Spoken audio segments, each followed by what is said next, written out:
Yeah, I'm one of them.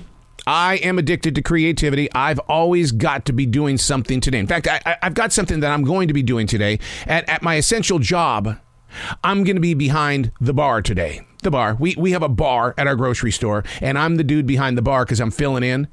I'm going to be stuck in one place. I'm that one guy that has to be everywhere all the time where people go, didn't I just see you back over there? Yeah. What is my creativity going to be doing today when I'm behind the bar? Unplugged, because we will always say yes to creativity, totally uncut, because we all make mistakes. So turn it into a tool. This is Arroe Unplugged. Do you ever notice that a lot of people have started to hum again and they're singing songs? No, really, you got to pay attention to what other people are doing, because it might be that one seed of inspiration for your own life. But I'm noticing a lot of people are just humming. Now whistling, That drives me insane. That's one of my pet peeves. I'm not someone who likes to listen to other people whistle. And I don't know if that's because that's associated with my father. My father was a whistler, and I just didn't tap into that when Dad would do that. He would yodel in the kitchen, but I never ever heard him hum or even sing a song. He would always whistle. And for some reason, that serves as a negative. And I don't know if it's because I'm just being selfish and that was just a dad and me moment. It's like, no, nobody else whistles. Only my dad whistles, okay? That is pretty selfish, isn't it? Hey, it's Arroe. This is The Daily Mess, a chronological walk through an everyday world. I am a daily writer. I am a silent watcher, a wolf. I sit beneath the brush and I just watch life. And then I write about it. I write about the things that people are doing, not doing, would like to do, and some would say, This is The Daily Mess. I know you've said it, and I know I've said it a billion times.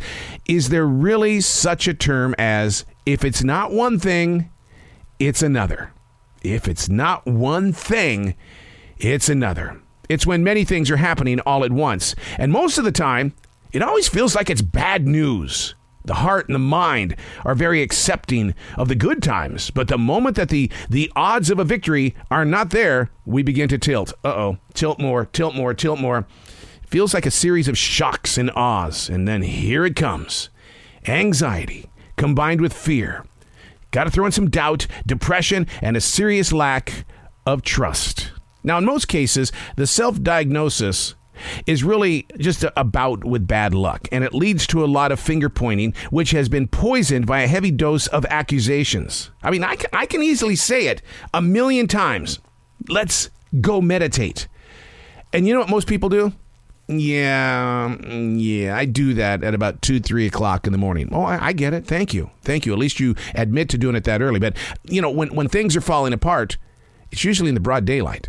So let's go meditate. Yeah, that's not really for me. And I'll tell you, the reason why a lot of people don't want to meditate or admit to doing it is because it takes a lot of months and years to understand what meditation is doing to you, mindfully and spiritually.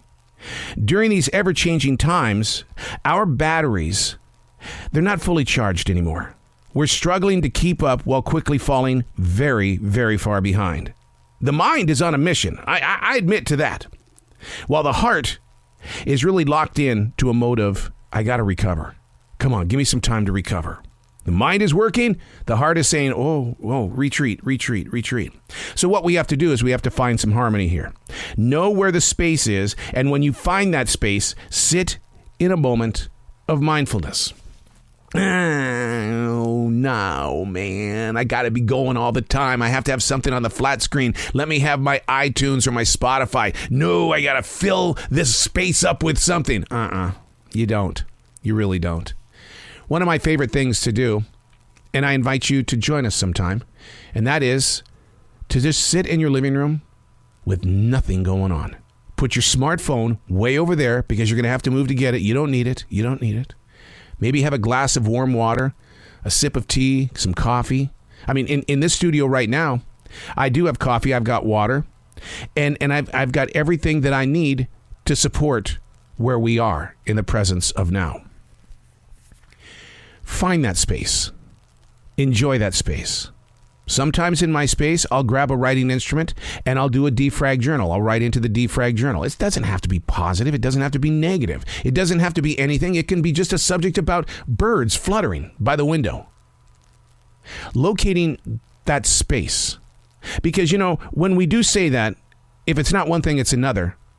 You know what that's saying? You need to find some space because your concentration right now is on the negative. You're not going to say, if it's not one thing, it's another if you're winning. We've said that. It's only when your heart and your mind identify with the bad luck. Find the space and give yourself ample room to just breathe. It is the greatest feeling in the world to sit in a living room with nothing but your heart going on. I'm Arroe, and that's the Daily Mess.